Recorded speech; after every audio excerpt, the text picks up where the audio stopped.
সাথী ছিল দেশের বাড়িতে।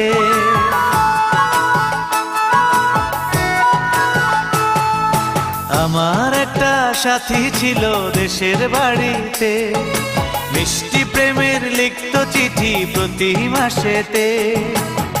হঠাৎ একদিন খবর এলো সাথীর নাকি বিয়ে হলো আমার অজান্তে।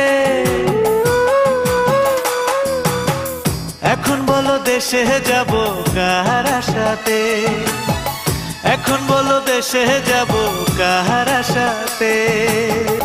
কাজের ফাঁকে যেতাম ছুটে দেখতে সাথীর মুখ, রেশমি চুড়ি কাজল টিপে খুঁজে পেত সুখ। এক পলকে দেখে সে আমায় আসতো ছুটে বুকে জড়াতে।